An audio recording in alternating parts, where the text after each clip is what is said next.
7 out of 8 governorship aspirants under the All Progressives Congress APC have demanded the suspension of the primaries in Ekiti State.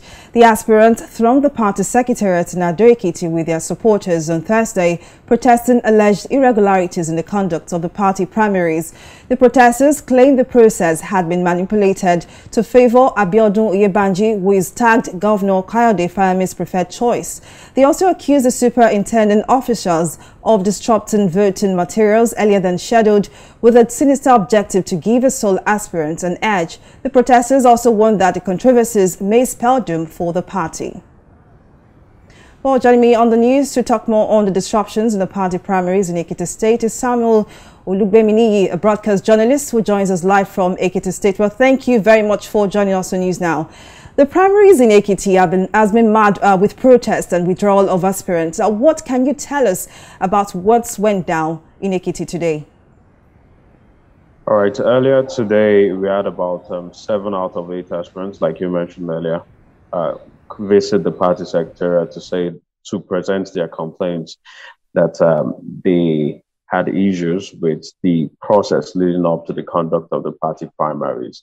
And with them, they were backed with a lot of their own supporters who came chanting protest songs, saying that they were tired of the system and that they also want a process that is free, fair, and credible enough for any aspirants to emerge.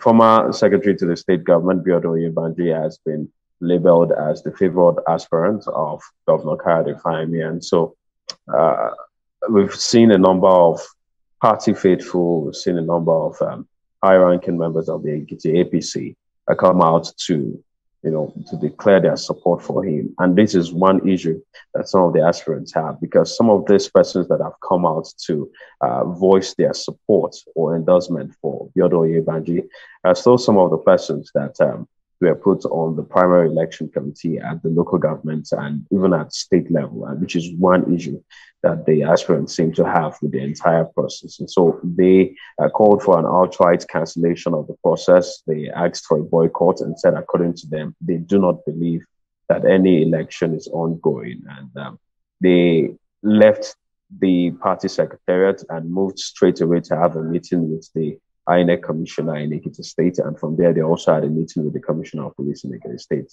before proceeding to the house of one of the aspirants to have a meeting.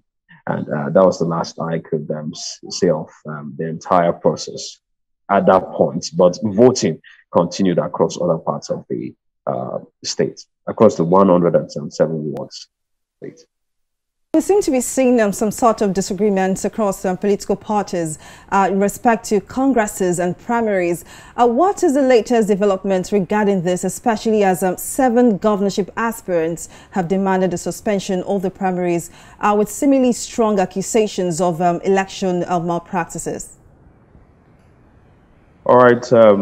Particularly in the case of the All Progressives Congress, the secretary of the election committee, that's Right Honorable Victor Labinton, who is the secretary of the committee, put out a statement almost immediately after the aspirants demanded the cancellation, saying that the primaries would continue, but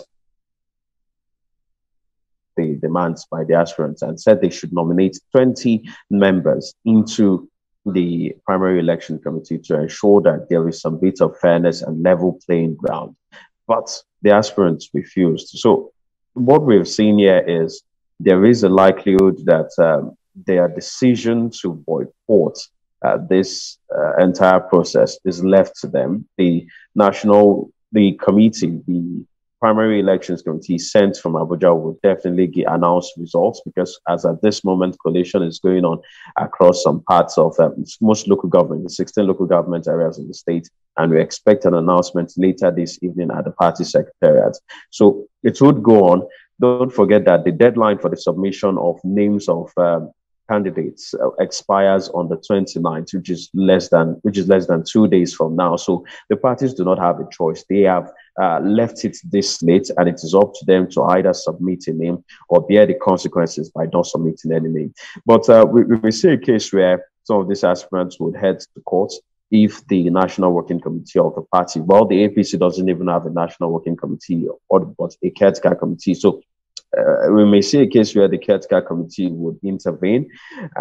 But first, we are going to see these results, most likely see these results acknowledged and sent to INEC first before any resolution may come up. Down, Mr. Samuel Olugbeminiyi, thank you very much, broadcast journalist. Thank you so much for your contributions.